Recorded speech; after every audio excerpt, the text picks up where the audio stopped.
everyone and welcome back to SK1 and we're back again with another video of mine and आज हम लोग जो discussion करेंगे it will be about complex numbers. I'm gonna be telling you what are complex numbers जो कि बहुत ही important term है जब आप फिजिक्स एंड मैथमेटिक्स की स्टडी करते हो.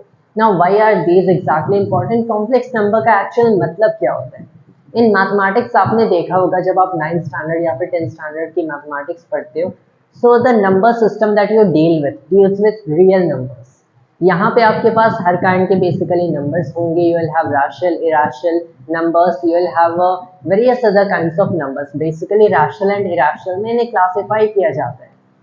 तो यहाँ पे रियल नंबर्स बेसिकली इनके स्क्वायर हो सकते हैं, इनके स्क्वायर रूट्स हो सकते हैं. लेकिन द इंटरेस्टिंग थिंग अराइजेस जब आप एक नेगेटिव नंबर का स्क्वायर रूट करते हो.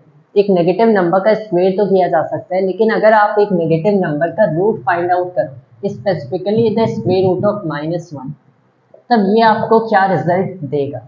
सो यही चीज जो स्क्वायर रूट ऑफ -1 होता है, यहीं से अराइज होता है एक पूरी नई ब्रांच ऑफ मैथमेटिक्स का, that is complex analysis, the study and the theory of complex numbers. यहाँ पे द स्क्वायर रूट ऑफ -1 को एक नंबर मैथमेटिक्स में डिफाइन किया जाता है जिसे आयोटा कहते हैं. This is the imaginary, this is basically a imaginary number. And फिर आयोटा ये जो इमेजिनरी नंबर है एंड इसका एंड रियल नंबर्स के ही कॉम्बिनेशन से आपको मिलता है what you call a complex number. लेकिन the question is square root of -1 exactly a number? Well again आप एक नंबर डिफाइन कैसे करोगे? Is a number basically something that you can measure in quantities, something जो कि आपको objects की quantity major करने में हेल्प करेगा, like the number of apples there are in a tray और there are in a card. Is that a number? Basically fractions भी exist करते हैं मैथमेटिक्स में, so that's a number as well. आपके पास ऐसे कई काइंड के, basically if you keep asking yourself more questions and try to look more broadly, आपको बहुत सारे काइंड के नंबर्स दिखेंगे basically classified as rational and irrational among what you call real numbers. लेकिन रियल नंबर्स के अलावा भी आपके पास इमेजिनरी नंबर्स होते हैं. क्या इनकी रियल लाइफ में कोई सिग्निफिकेंस होती है? रियल लाइफ में whenever you look at the objects around you, real numbers की आपको ज्यादा सिग्निफिकेंस दिखेगी. So are imaginary numbers useless? They aren't useless, क्योंकि ये जो कॉम्प्लेक्स एनालिसिस होती है ये बेसिकली कॉम्प्लेक्स नंबर्स की स्टडी होती है. And complex numbers real numbers and imaginary numbers की कॉम्बिनेशन से बनते हैं. कॉम्प्लेक्स एनालिसिस का बहुत सारी branches of physics and mathematics में यूज किया जाता है. जैसे recently for the past few videos आपने देखा होगा मैंने बहुत सारे differential equations specifically in the case of a harmonic oscillation solve करने के लिए rather than the ordinary differential equation techniques मैंने कॉम्प्लेक्स नंबर्स का यूज किया है, कॉम्प्लेक्स मेथड का यूज किया है to very easily solve those differential equations. तो कॉम्प्लेक्स एनालिसिस से हम कितनी इजीली डिफरेंशियल इक्वेशन सॉल्व कर सकते हैं, इसका और कहाँ यूज होगा? मेनली इन क्वांटम मैकेनिक्स. क्वांटम मैकेनिक्स में अगर आप श्रोडिंगर्स इक्वेशन को देखते हो तो उसमें भी आपको iota, that is the square root of -1 जिसे डिफाइन किया जाता है, दिखेगा. In fact energy itself is imaginary in quantum mechanics. Relativity and Newtonian mechanics में एनर्जी का एक एक्चुअल कंसेप्ट होता है, एक रियल थिंग, लेकिन क्वांटम मैकेनिक्स में एनर्जी भी इमेजिनरी होती है. In that case you clearly have complex analysis into the game. That is the reason complex analysis की study actually में important होती है. And I'll basically introduce you to complex numbers and maybe in the next few videos maybe we'll discuss some further things about complex numbers as well. जितना right now हमें physics के लिए use हो सकता है. तो यहाँ पे अगर देखा जाए, जैसे मैंने आपसे question पूछा about the square root of -1. Square root of -1 mathematics में define किया जाता है as this number that you have iota. This was basically the definition of iota itself. It is an imaginary number and इसके combination से आप कई और imaginary numbers बना सकते हो. For example, जैसे आपको अगर square root of -4 करना हो, so what is this? Square root of -4 आप कैसे लिख सकते हो? It can be written as square root of 4 times -1.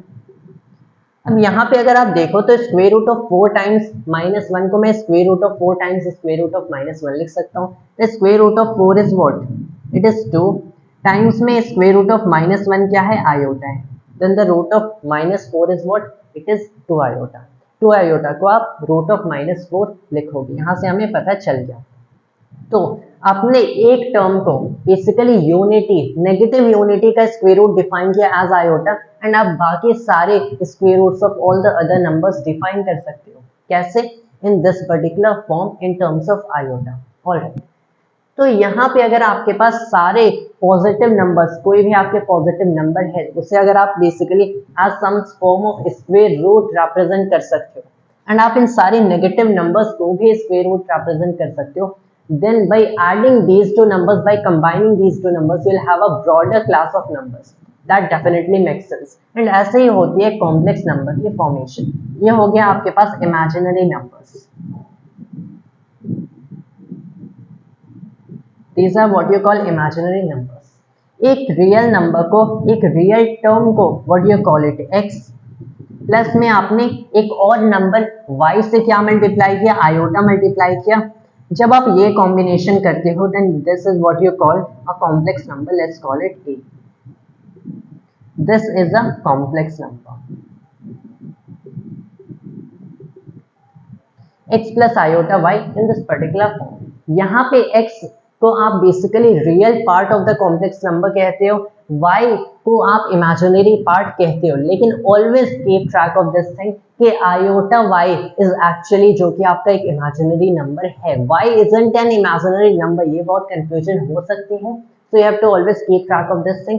y को आप इमेजिनरी पार्ट कहते हो, and why do you even call it imaginary part? क्योंकि y को आयोटा मल्टीप्लाई करने से, आयोटा से मल्टीप्लाई करने पे एंड x जो कि रियल पार्ट है उससे ऐड करने पे आपको एक कॉम्प्लेक्स नंबर मिलता है, लेकिन y खुद में ही एक इमेजिनरी नंबर नहीं है, इसे आयोटा से मल्टीप्लाई किया जाता है, तब आपको ये बेसिकली यहाँ पे टोटल एक इमेजिनरी नंबर मिलता है, जैसे रियल नंबर से ऐड करने पे you'll have this complex number. जैसे यहाँ पे अगर आपके पास 2 आयोटा है, सो लेट्स से इस पर्टिकुलर केस में y2 है जो कि क्लियरली एक रियल नंबर है, हमारे पास एक रियल नंबर है, उसमें मैंने क्या मल्टीप्लाई किया, आयोटा, दैट इज 2 आयोटा। ये मेरा क्या है, this is the square root of -4, right. तो यहाँ पे आपको क्या पता चला, y is itself a real number जो कि यहाँ पे 2 है, उससे आयोटा से मल्टीप्लाई करने पे you have 2 iota and you have the square root of -4। इसमें एक रियल टर्म का ऐड किया गया है, एडिशन हो गया। ये रियल टर्म क्या है, लेट्स से ये रियल टर्म हो गया आपके पास 1, x मैंने 1 ले लिया, y क्या ले लिया, 2 ले लिया, देन ये जो कॉम्प्लेक्स नंबर की फॉर्मेशन हुई इट इज 1 + 2 आयोटा, ये आपका कॉम्प्लेक्स नंबर है। यहाँ पे रियल पार्ट, इमेजिनरी पार्ट।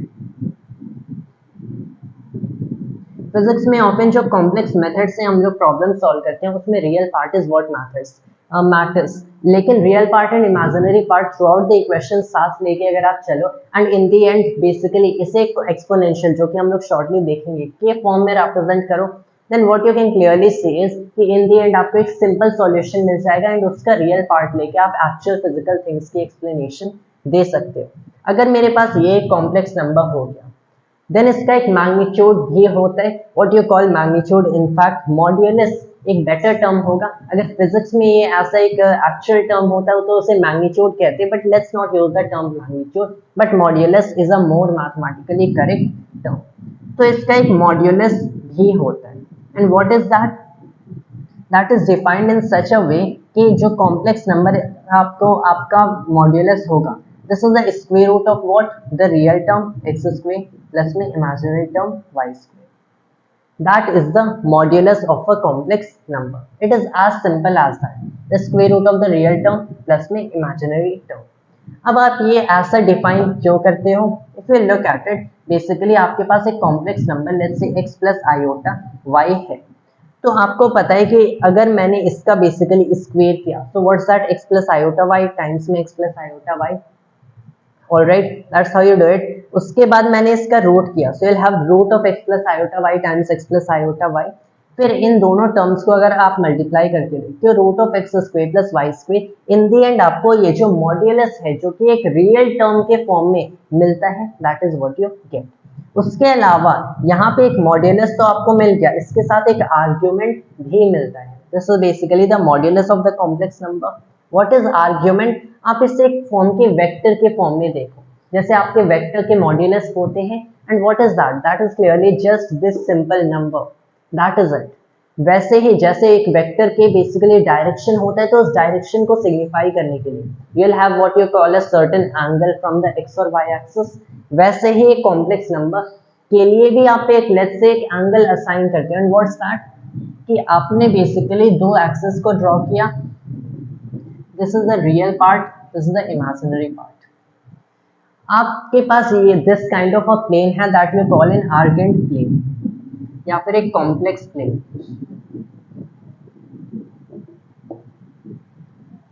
इस प्लेन पे आप किसी भी कॉम्प्लेक्स नंबर को रिप्रेजेंट करते हो, the way you represent on an X Y Z plane a kind of real number और रियल फिजिकल क्वांटिटी एक आर्गेंट या फिर कॉम्प्लेक्स प्लेन पे by considering the real terms here and imaginary terms here आप एक complex number को represent करते हो।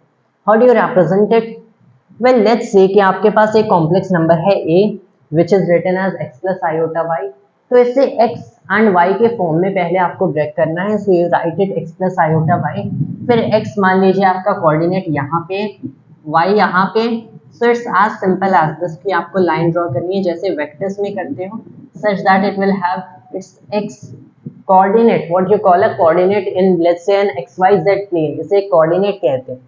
So the x part of it falls over here, the y part of it falls over here। ये हमारा complex number a बन गया which is x plus iota y, as simple as that। अब इसकी जो length है from here to here, इसकी जो लेंथ है that is the modulus of this complex number। What is it? By an analogy अगर आप ये कंसिडर करो कि क्लियरली जब वेक्टर्स में हम लोग पढ़ते हैं तो the square root of this term square plus this term square, क्यों? क्योंकि you can consider Pythagoras theorem कि यहाँ पे एक ट्राइंगल मान लो, ये एक साइड है, ये दूसरा साइड है, x है, ये y हो गया।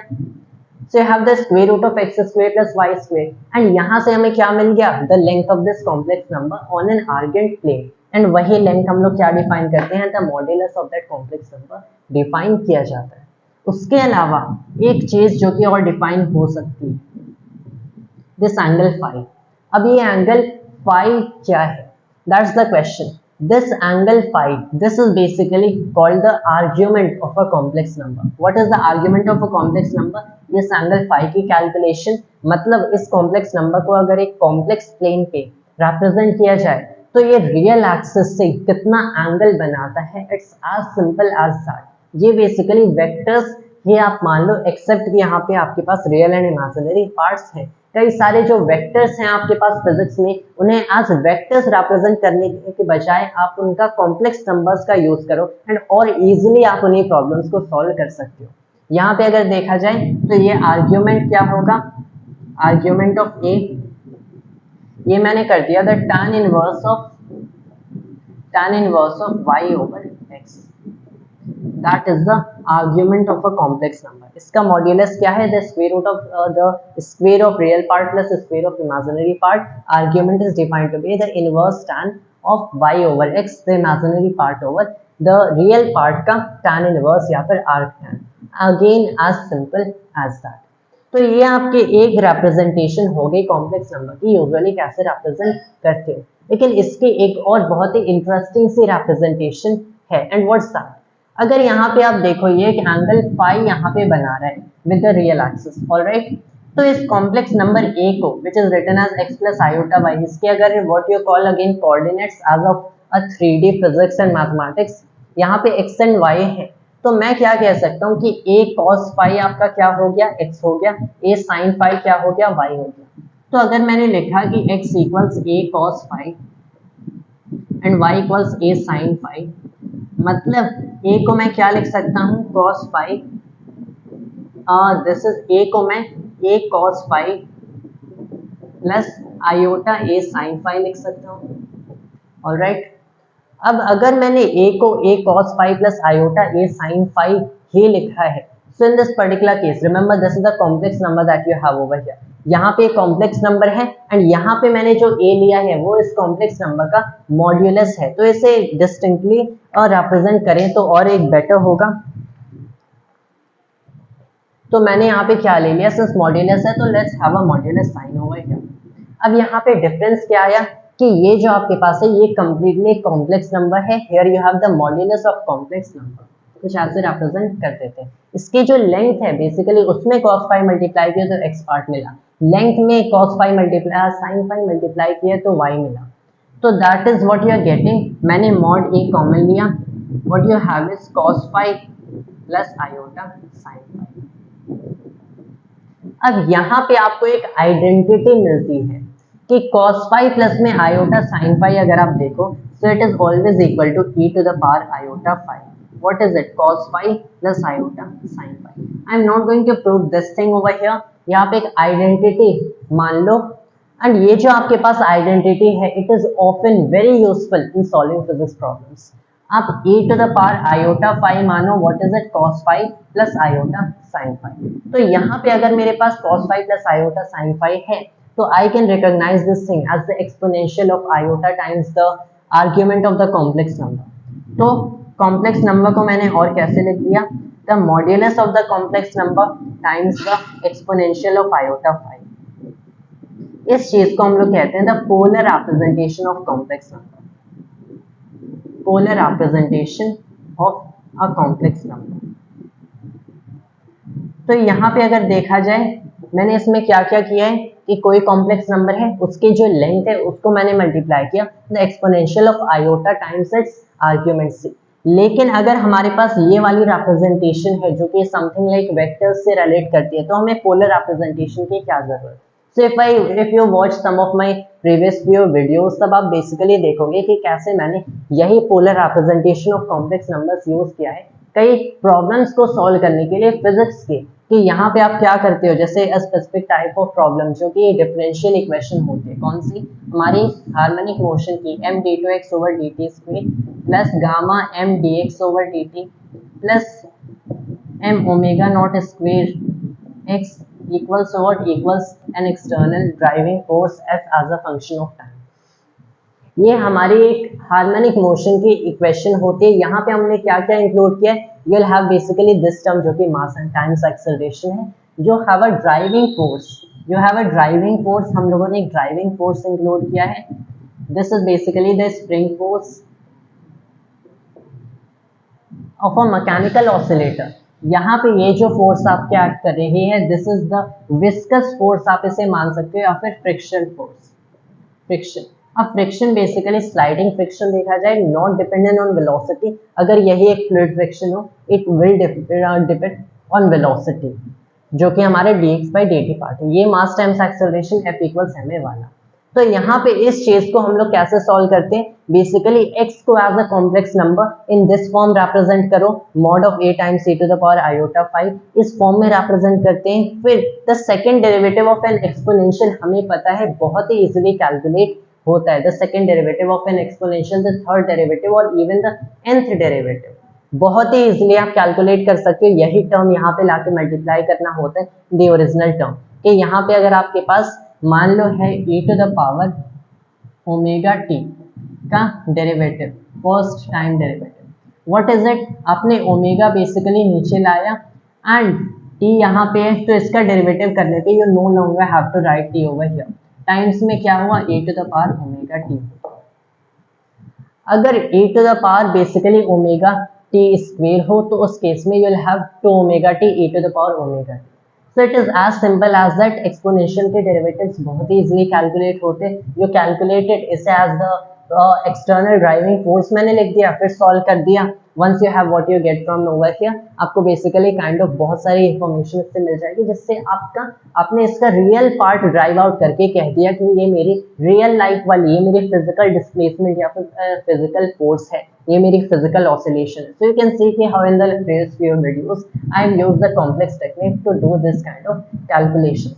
तो ऐसे पोलर रिप्रेजेंटेशन इतनी एक इम्पॉर्टेंट टेक्निक होती है बेसिकली कई सारे फिजिकल प्रॉब्लम्स को सॉल्व करने की। And imaginary number itself although एक इमेजिनरी है द स्क्वायर रूट ऑफ -1, तो it is more like not कि ये यूजफुल नहीं है and it doesn't exist. Just because it is imaginary doesn't mean कि it doesn't exist, it is more like an abstract concept, क्योंकि mathematics itself देखा जाए कि खुद में ही एक एब्स्ट्रैक्ट सब्जेक्ट है। लेकिन क्वांटम मैकेनिक्स में जैसे मैंने बताया ये यूज होता है। क्वांटम मैकेनिक्स में एनर्जी खुद इमेजिनरी है, but you can not say कि क्वांटम मैकेनिक्स में एनर्जी एग्जिस्ट नहीं करती, it does exist in quantum mechanics. All around you, all around when you look at it, you see energy, there are energy in various forms, हमारी light energy आ रही है, solar energy. तो clearly आप देख सकते हो कि एनर्जी को भी आपने ऐसे कहीं देखा नहीं है, it is also an abstract concept but still it does exist in physics. वैसे ही that's the concept of imaginary force. So this was basically more like an introduction to complex numbers, इस चीज को डिफाइन करने के लिए कि what exactly is complex numbers, and maybe in the next few videos I might bring more info on complex numbers. That was all for today's video of mine, and thanks to all of you.